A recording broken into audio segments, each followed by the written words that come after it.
In a curio shop on the west coast of the United States is a mustached mummy with a mysterious past. They say he was a cowboy, shot dead, and dried to shoe leather by the desert sun. Sylvester is not really mummified, he's petrified, so he's kind of baked. He looks so human still. To Ron and I, he looks a little too good to be true. He's suspicious. Is Sylvester real or just a really good fake? We're heading to Seattle, Washington to separate fact from fiction. I'm Ron Beckett. I'm Jerry Conlogue. By day, we're professors. We teach live people. But our passion is mummies. We take our gear, X-ray machines and endoscopes. on the road. You'd be surprised where mummies turn up. And who's got 'em? There isn't a mummy we won't investigate.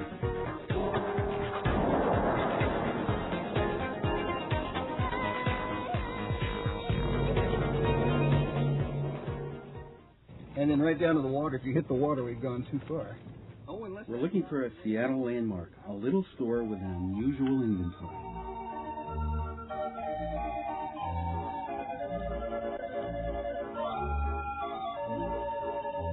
The old curiosity shop has been around for 100 years, stocking everything from totem poles to shrunken heads. In 1955, the owner, Joe James, acquired his most unique purchase yet, a real live mummy, well, a real dead mummy, from a woman in California. He's been one of our greatest attractions, probably even more so than the shrunken heads. Though the James family doesn't know his identity, they have no doubt that the man they call Sylvester is the real McCoy. He's an authentic mummy, although some people still won't believe that he is. Along with Sylvester, the Jameses acquired the colorful legend that came along with him. He's got that bullet hole, and at least we think it's a bullet hole. That's what they said actually killed him. As Joe understands, Sylvester was a cowboy in Arizona, or maybe a prospector from around the turn of the century.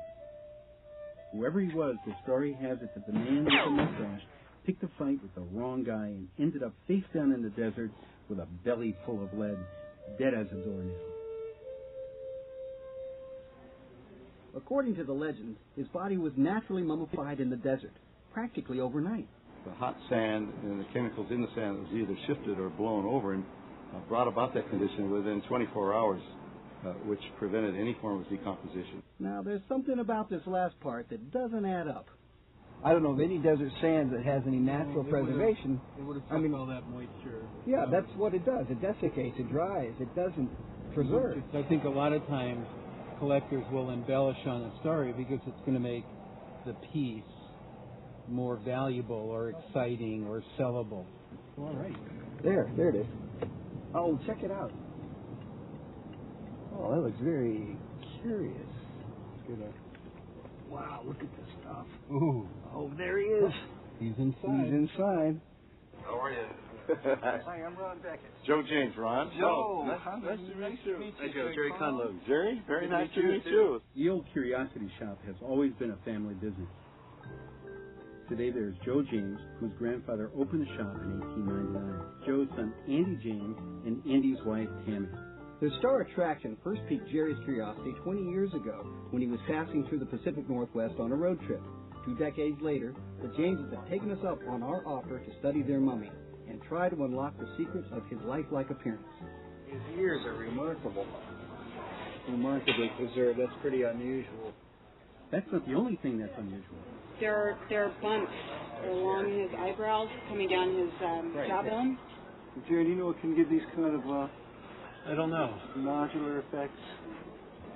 That'll be a good question for one of our physician friends later. You know, I think there's some wax here. I think that's what this is. But there's definitely some waxy substance here. And that may have been used to help preserve if it is authentic. And he's been coated. Do you know what he's been coated with? I don't think so, and I think those are natural oils from his body that are seeping out. Amazing. He's suspicious. Sylvester looks pretty resiny. As in, I haven't seen body fluid still oozing to that degree. Have you? I've not seen one with such a finish like that. So, let's look at Sylvester very closely. Jerry, you all right? Yeah. Okay. You gotta get down to his legs though, Ron. Yep. No, just lay him back on top of you now, and I'll bring his feet forward. See that? Get your hand underneath him. There we go. Pull him out. Bring his shoulders down first. Let his shoulders line first. He is heavy. Now that Sylvester is settled, we'll take a series of x-rays with our portable system. This should tell us pretty quickly whether Sylvester is a real mummy or a fake. I'm right on the wood here. So am I.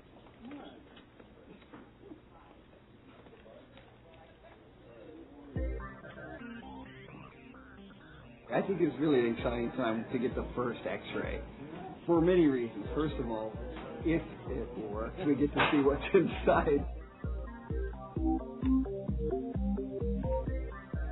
We're going to be shooting an x-ray, so if you guys wouldn't mind standing back a couple of aisles back, just about to where the little plastic airplanes are. John?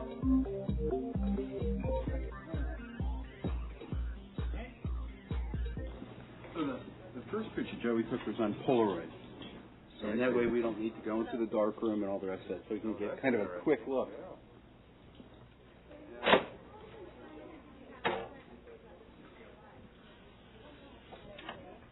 It takes a minute, just like a regular old Polaroid film, except it's a little bit bigger. And then it seems to be a long time when you're waiting for it like this, isn't that true? Okay, the moment of truth. You hear drum roll, drum roll, drum roll. He has liver. Yeah. He's real. He certainly is. Ooh. That's always nice to hear. So his liver is still there. I'll be darned. And the liver has a lot of moisture, and that's why it looks dark. I see. On Is that what's X-ray. secreting from him? Maybe? No, I think he was painted with something. You think he was sealed with something? I think that this material is acting as a sealant. Isn't that something? And it really helped preserve the internal organs. A half hour ago, I thought there's a pretty good possibility that this may be a fake. And after taking a look at that X-ray, totally different opinion. It's real.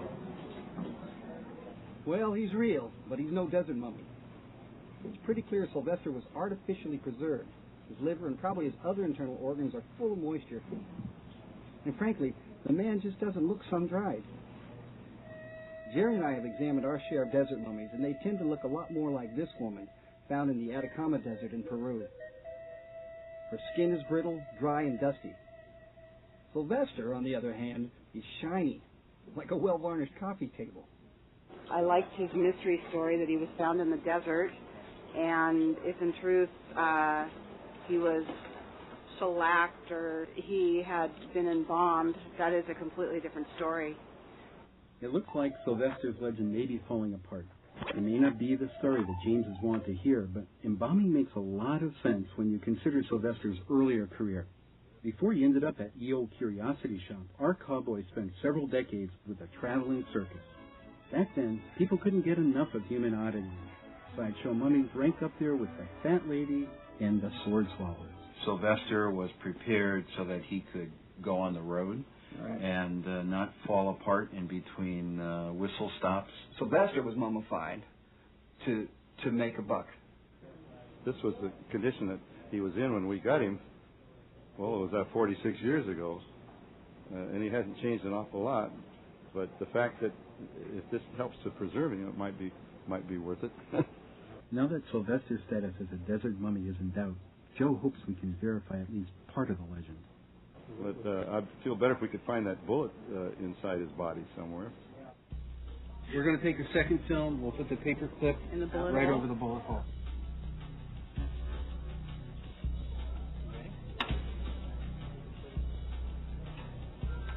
Good.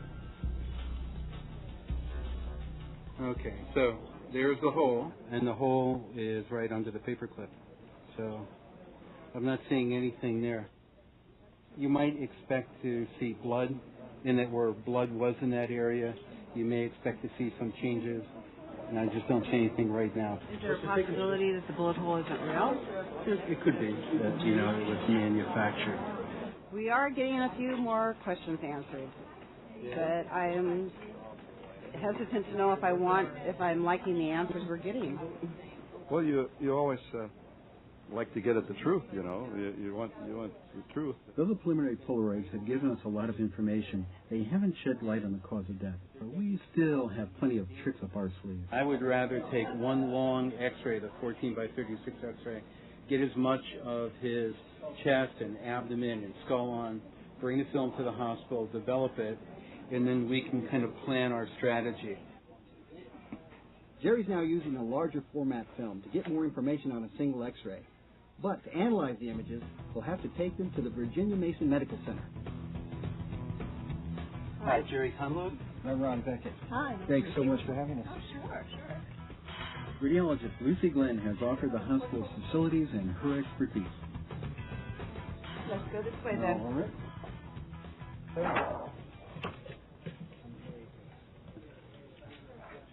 Wow.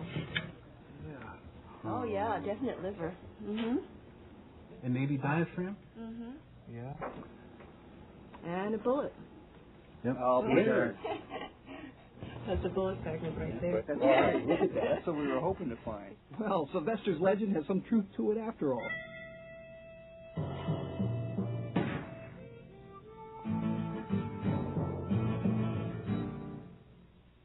Okay, here's the big one. This is Sylvester.